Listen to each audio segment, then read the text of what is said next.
안녕하세요. 아나무인의 시댁 식구들 때문에 결혼한 지 7개월 만에 남편과 헤어진 30대 여성입니다. 진짜 이런 이야기는 어디 막장 드라마에나 나오는 줄 알았지. 제 이야기가 될 줄은 꿈에도 상상을 못했네요. 어디서부터 이야기를 시작해야 하나 싶은데 두서가 없더라도 들어주시면 감사하겠습니다. 사실 이미 헤어졌고 어느 정도 정리가 되긴 했지만 제 얼굴에 침 뱉기 같아서 친구들한테 허심탄회하게 털어놓기는 쉽지 않더라고요. 저는 미대를 졸업해 현재 패션회사 디자인팀에서 근무하고 있습니다만 제 동기나 선후배들 중에는 순수미술의 길을 가는 이들도 많이 있어요. 그리고 그런 이들 중 한 선배가 강남에서 처음으로 개인전을 하게 되었는데 저한테도 시간 날 때 한번 보러 오라고 하더라고요. 그래서 기왕이면 오픈하는 날 꽃이라도 사들고 가서 축하해줘야겠다는 마음으로 참석하게 되었는데 그때 남편과 처음 마주쳤습니다. 듣자 하니 선배랑 고등학교를 같이 다녔다고 하대요. 아무튼 남편 쪽에서 먼저 연락처를 물어봤는데 평소라면 솔직히 거절했을 테지만 선배 친구라니 거절하기가 좀 껄끄러웠어요. 그래서 설마 별일 있겠냐는 생각으로 알려주고 말았는데 그게 시작이었네요. 전시회 이후로 한 달쯤 지났을까? 모르는 번호로 연락이 왔어요. 전화는 아니고 문자로 그때 인사했던 누군데 기억하냐 뭐 그런 내용이었죠. 그런데 사실 저는 그 무렵엔 남편의 존재를 거의 잊고 있었거든요. 그래서 그런 문자가 반갑기보다는 당황스러울 뿐이었습니다. 하지만 역시나 이번에도 선배 친구라니까 나름대로 매너 있게 상대를 해야겠더라고요. 그래서 잘 지내셨냐와 같은 간단한 안부로 대답을 대신했어요. 그런데 남편이 자기가 며칠 있다가 저희 회사 근처에 올 일이 있는데 그때 만나서 식사나 같이 하면 좋겠다대요. 이때는 솔직히 좀 생각을 했죠. 내가 이 사람이랑 밥까지 먹어야 하나 싶기도 하고 한편으론 이거 데이트 신청인가 싶기도 하고 그래서 고민 끝에 선배에게 연락해 실은 이런 일이 있는데 어떤 사람이냐고 물었어요. 그랬더니 선배 말이 사람이 성실하고 괜찮은 사람이라며 원래 그렇게 여자한테 쉽게 관심 보이고 그러는 타입이 아니니 한번 만나봐도 나쁘지 않을 거란 식으로 이야기를 해주더라고요. 그래서 그럼 선배만 믿고 한번 나가볼게요 하고는 남편과 정식으로 첫 만남을 가졌습니다. 연락처를 물어볼 때도 그리고 문자에서도 어째서인지 당당함이 느껴지던 남편이었지만 막상 만나니 긴장을 한 건지 말도 좀 더듬고 떠는 게 느껴졌어요. 그리고 저는 오히려 청산유수 같지 않은 그의 태도가 마음에 들대요. 아무튼 그날의 만남 이후로 저희는 누가 먼저랄 것 없이 연락을 주고받기 시작하며 서로를 알아갔고 계절이 바뀔 무렵에는 어느샌가 연인 사이가 되어 있었습니다. 그리고 그렇게 사귄 지 3년 만에 결혼 이야기까지 주고받게 되었죠. 사실 남편과 저는 식성도 비슷하고 취미도 비슷했지만 무엇보다 서로를 가깝게 느낄 수 있었던 건 두 사람 다 아버지가 안 계셨거든요. 일단 제 이야기부터 해보자면 저희 아버지는 제가 중학생, 친정오빠가 고등학생일 때 교통사고로 세상을 떠나셨어요. 그리고 그때 슬펐던 거야 뭐 말로 표현을 하자면 정말 끝도 없죠. 생각난 김에 하는 이야기지만 그날은 제 생일을 일주일 앞두고 있던 날이기도 했어요. 그래서 아침부터 제가 아버지한테 내 생일 때 이것도 하고 저것도 하자며 엄청 떼를 썼거든요. 그러자 아버지께서 그때까지 엄마 말 잘 듣고 오빠랑 사이좋게 지내면 생각해볼게 하셨는데 그게 저한테는 지금도 아버지가 남기신 유언처럼 가슴에 남아있네요. 아무튼 그런 대화를 마지막으로 아버지가 돌아가셨으니 제가 얼마나 큰 충격을 받았을지 상상이 되실까요? 지금도 그때 생각을 하니 또다시 심장이 터질 것 같네요. 물론 지금 제가 그런 이야기를 하자는 건 아니고요. 아무튼 그래도 아버지 돌아가시고 나서 저희 가족이 경제적으로 큰 고생은 안 했어요. 물론 위기가 있긴 했죠. 아버지가 하시던 사업을 하루아침에 전업주부이시던 어머니가 이어받으셔야 했으니까요. 하지만 아버지가 생전에 임직원분들을 잘 챙기셨다 들었거든요. 그리고 그 덕분에 저희 어머니께서 아무것도 모른 채로 대표 자리에 앉게 되자 다들 당신들 일인 마냥 두 팔 걷고 나서서 도와주셨다고요. 하지만 남편은 이미 헤어진 마당에 딱히 뭐라고 포장해주고 싶은 마음도 안 드네요. 일단 얼굴도 뵌 적 없는 분이지만 호칭이 마땅치 않으니 아버님이라고 하겠습니다. 남편이 말하길 아버님도 저희 아버지와 마찬가지로 남편이 어렸을 때 사업을 하시던 분이셨대요. 하지만 거듭된 사업 실패와 주식 투자로 결국 남편이 중학교를 졸업할 무렵엔 집안 사정이 매우 어려워졌고 이를 참지 못한 어머님이 먼저 이혼을 요구하셨나 봐요. 그리고 이후로 자연스레 남편이 가장의 역할을 도맡게 되었다는데 여기서부터 저는 솔직히 이해는 안 됐어요. 저희 집에도 오빠가 있었지만 어머니는 아버지가 돌아가셨을 때 오빠한테 공부 말고는 다른 부담을 주신 적이 없으셨으니까요. 남편은 자기 어머니가 이상한 게 아니라 저희 집은 돈이 있었고 자기 집은 돈이 없어서 그럴 수밖에 없었다고 했지만 여전히 이해는 안 됩니다. 게다가 더 이해할 수 없는 건 그렇게 어린아들에게 가장의 역할을 맡겨놓고 정작 어머님은 왕년에 그 시절을 잊지 못해 친인척들에게 돈을 꿔 쇼핑을 하는가 하면 멋대로 동네 가게 외상을 지고 다니시기를 반복. 그리고 그렇게 어머님이 치고 다니신 사고에 뒤치다꺼리는 전부 다 남편 몫이었던 모양이에요. 하지만 이런 환경에도 불구하고 남편과 결혼을 결심했던 건 저와 결혼할 때는 이런 상황이 어느 정도 정리가 되어 있었거든요. 남편과 제가 교제를 시작하고 얼마 지나지 않았을 때 외조부모님이 돌아가셨다는 이야기를 들었는데 알고 보니까 어머님 앞으로 1억 좀 넘는 돈을 남겨주셨던 모양이더라고요. 그래서 그 1억으로 여기저기 빚지신 거 갚으시고 남편에게도 1,000만 원을 주셨다는 거예요. 학자금 대출 갚는데 보태라면서요. 그래서 제가 남편한테 이렇게까지 말은 안 했지만 어머님이 정신을 차리셨나 보다고 다행이다 싶었죠. 그런데 제가 너무 큰 기대를 했던 걸까요? 돌이켜 생각해보면 이미 결혼 전부터 어머님의 언사는 도를 지나쳤었고 정상이 아니었어요. 그때는 그저 아들 가진 어머님의 귀여운 유세라고 생각하고 아버님이 안 계시니 어머님이 좀 더 세게 나오시나 보다고 생각하고 그랬는데 진짜 시간을 돌릴 수만 있다면 제가 제 머리를 쥐어받고 싶은 심정입니다. 시작은 상견례 자리에서부터였어요. 사실 저희 친정에서는 남편 가정 형편이 워낙 어려운 것도 알고 있었고 그래도 다행히 저희는 능력이 되니까 결혼을 허락해 주신 거였거든요. 그런데 그러나 중에 어머님께서 적어도 뭐랄까 미안해하실 수는 있잖아요.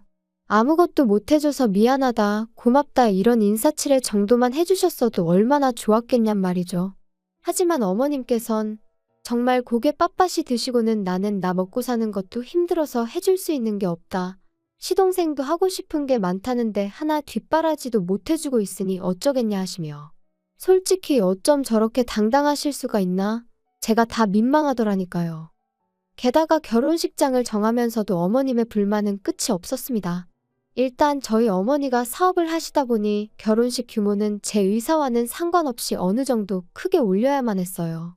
그리고 위치 또한 저도 남편도 서울에서 직장 생활을 하고 있었으니 서울에서 하는 게 맞다고 생각했고요.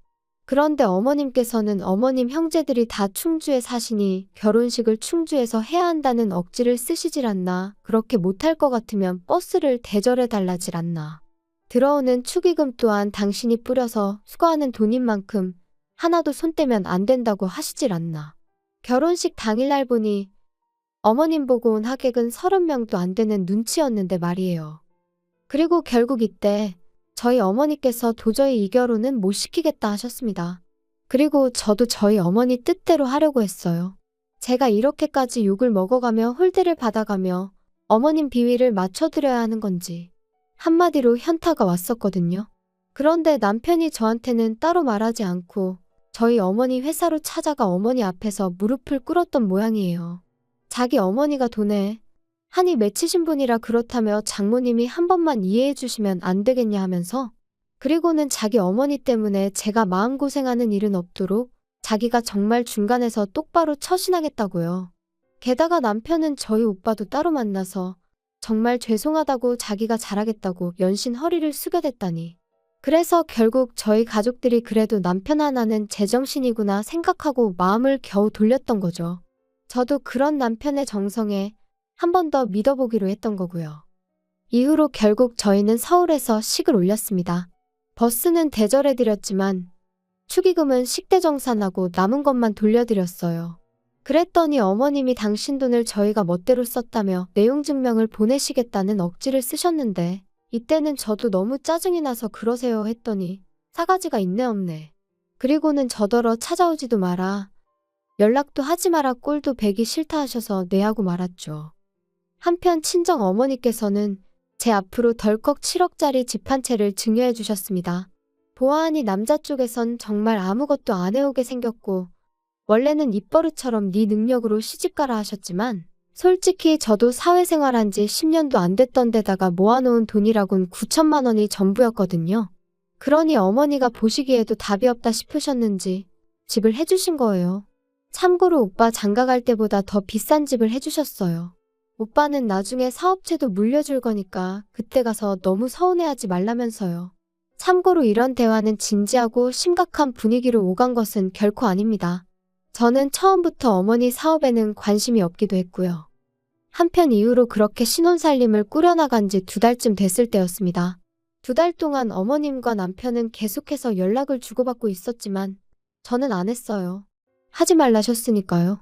그리고 말이 나왔으니 말이지만 저도 결혼 전에 어머님 때문에 저희 친정어머니가 마음 고생하시는 것도 봤고 저희 친정어머니가 물론 저 좀 더 편하게 살라고 저 때문에 해주신 거지만 어쨌든 7억짜리 아파트를 해서 시집을 보냈으면 솔직히 어머님도 저희 친정어머니한테 고맙다는 말 한마디는 하실 수도 아니 하셔야 되는 거 아닌가요?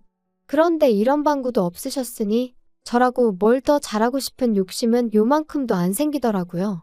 그래서 어차피 꼴도 보기 싫다 하셨지. 이래저래 할 이유가 없어서 연락을 안 드렸죠. 하지만 결국 답답한 건 어머님이셨던 모양이에요. 먼저 연락을 해오셨거든요. 집들이는 언제 할 거냐면서요. 어머님 말씀을 듣곤 어이가 없었습니다. 그래도 아들이 어떻게 해놓고 사는지 궁금은 하신가 보지 싶으면서도 한편으론 근사한 저희 집을 보여드리면 얼마나 좋은 사돈을 두신 건지 아시지 않을까 하는 유치한 생각도 들대요. 그래서 알겠다고 일주일 뒤에 오시라고 했어요. 참고로 아파트 들어올 때 리모델링까지 친정어머니께서 싹 해주셨거든요. 덕분에 현관부터 거의 호텔 같은 느낌이 나죠. 주말이 와도 밖에 나가고 싶은 생각이 안 들 정도로 너무 멋지다니까요. 아무튼 금세 시간은 흘러 약속한 집들이 날이었어요. 그런데 오시라곤 했지만 솔직히 제 마음이 다 풀린 것도 아니었고 저도 맞벌이를 하다 보니 음식을 한다거나 그럴 시간이 없더라고요. 그래서 집들이 전용 뷔페를 불러 세팅을 했고 그렇게 어머님과 시동생을 맞았죠. 그랬더니 역시나 음식을 직접 안 했다는 것부터 흠을 잡으시대요. 하지만 저희 어머님도 집에서 음식 안 해드세요. 연애하는 동안 남편이 매번 밖에서 저녁 식사를 해결하고 들어가길래 집에 가서 먹지 왜 맨날 사 먹냐니까 어머님이 음식하는 걸 별로 안 좋아하신다나요? 그래서 실제로 시동생도 맨날 편의점에서 사다 먹거나 자기가 대충 라면 끓여 먹거나 하는 일이 다반사랬어요. 그런데 그런 분이 저한테 집들이 음식을 직접 안 했다고 정성이 있네 없네 하시니 어이가 없었죠. 하지만 더 어이가 없는 일은 식사를 마치고 과일을 먹으면서 일어났어요. 어머님께서 분명히 남편에게 들어 알고 계셨을 텐데 이런 집은 얼마나 좋냐 하시더니 한 2억이면 사냐 그러시는 거예요. 아무리 세상 물정 모르신다고 해도 서울에 2억짜리 아파트라니. 순간 짜증이 좀 났지만 꾹 눌러 참으며 7억에다가 세금 내고 리모델링해서 실제로는 8억 정도 들지 않았을까 싶어요 했습니다. 그랬더니 어머님이 뭐? 8억? 아이고 돈이 썩어나네 썩어나. 그래서 니들만 이렇게 좋은 데 사니까 밤에 잠도 잘 오고 좋냐? 시애미한테는 한번 전화를 해야겠다는 생각도 안 들고 말이지? 어머님이 하지 말라고 하셨잖아요. 그런데 했으면 또 화내셨을 거 아니세요?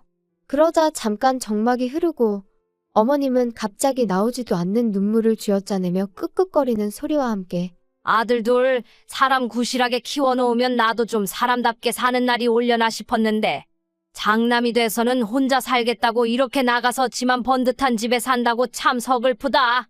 그러자 시동생이 거들듯이 또 한마디 했어요. 그러니까 형한테만 올인하지 말랬잖아. 이제 와서 누구 탓을 하겠어? 근데 형수도 그러는 거 아닙니다. 우리 형이 원래 이렇게 이기적인 사람이 아니거든요. 아무튼 할 말은 많은데 참는다. 참어. 근데 전 당황스러웠던 게 올인이나마나 남편이 자기 입으로 말하길 어머님한테 금전적으로 도움을 받은 건 그때 1,000만 원 받은 게 전부라고 했어요. 일단 대학에 들어간 이후로는 생활비부터 학비까지 아르바이트에 학자금 대출로 충당했고 덕분에 휴학과 복학을 반복해서 졸업도 거의 8년 만에 했다고 했거든요. 그런 와중에 시동생 용돈까지 챙겼다 들었고요. 그런데 도대체 뭘 올인을 했다는 거며 두 사람 다 뭐가 그렇게 서러운 건지.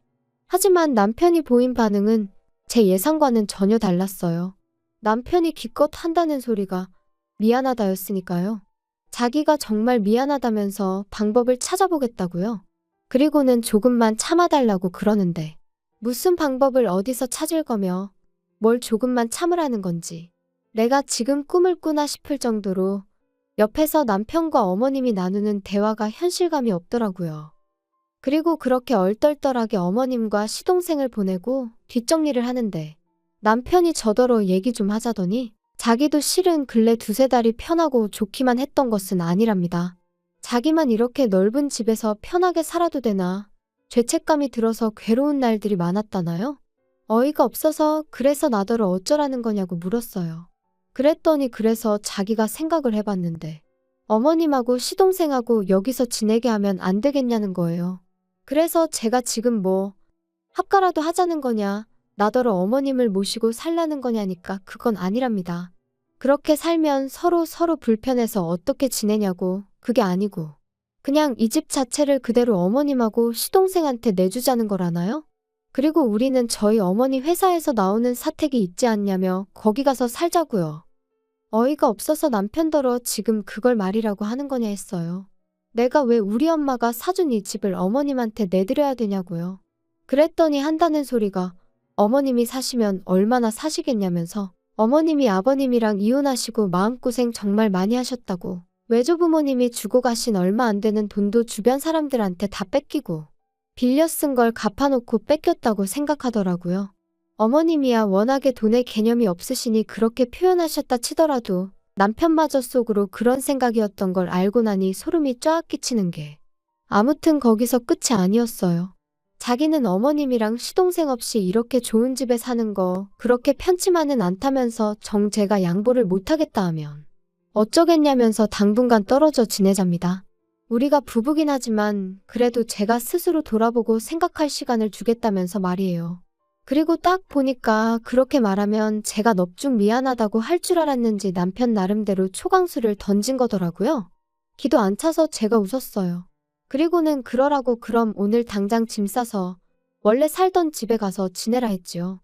그리고 나는 뭐 생각이 딱히 달라질 것 같지는 않으니 계속 떨어져 지내자고요. 그랬더니 남편도 그제서야 아차 싶었는지 내가 무슨 뜻으로 하는 말인지 지금 몰라서 이러는 거야? 진짜 왜 그래? 이렇게 기싸움 하자는 게 아니잖아. 아니면 우리 어머니랑 동생 지낼 수 있게 이렇게 비싼 집 바라지도 않아. 서울 변두리도 괜찮으니까 아파트 하나만 구해드리자. 응? 그러니까 내가 왜 그렇게까지 해드려야 하냐고. 진짜 막말로 오빠라도 잘 살게 되었으면 어머님도 도련님도 나한테 고마워해야 하는 거 아니야? 하나를 해주면 두 개를 바란다더니 정말 그 말이 딱이네. 이제 더는 신경 쓰고 싶지도 않으니까 그만 내 집에서 나가줘. 솔직히 결혼한 지 3개월, 혼인신고도 아직 하기 전이었어요.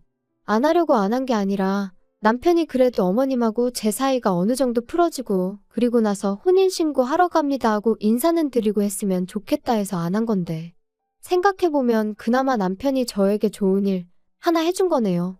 그래도 여전히 짜증은 납니다. 어차피 제 결혼식에 올 사람은 다 왔으니 혼인신고 안 했다고 이혼은 아니에요 말하는 건 제가 못하겠거든요. 그리고 남자친구는 결국 별 수 있나요? 친정어머니에 저희 오빠까지 나서니까 자기도 어쩔 수가 없다 싶었는지 본가로 돌아갔어요. 그런 와중에도 어머님은 어찌나 꼿꼿하시던지 저더러 돈 몇 푼 아끼려다가 대단한 당신 아들을 놓친 거라며 저더러 불쌍하답니다. 사람이 셈을 그렇게 못해서 어쩌냐고요. 저 정도면 정신병 아닌가 싶어서 더는 상대 안 했어요. 살다 보면 누가 정말 셈을 못한 건지 알게 되겠지요. 아닌 게 아니라 남편은 벌써 알아차렸는지 2, 3일에 한 번씩 자기가 반성 많이 하고 있다고 마음 풀리면 연락 달라는 헛소리를 해대고 있거든요. 생각하면 할수록 제가 그때 결단을 내리지 않았다면 지금쯤 밑빠진 독에 물 퍼부으며 살고 있었겠다 싶어요. 게다가 남편은 하루라도 빨리 애부터 갖자는 주의였으니 생각할수록 소름만 끼치네요. 아이까지 있었으면 정말 발 빼기가 곤란했을 테니까요. 아무튼 돌아가신 아버지가 보다 못해 저를 도와주신 건 아닐까 싶기도 하고 여러 가지 생각이 드네요. 이제 정말이지 저를 진심으로 아껴주고 사랑해주는 사람들에게 부끄럽지 않게 똑똑하게 살아야겠어요.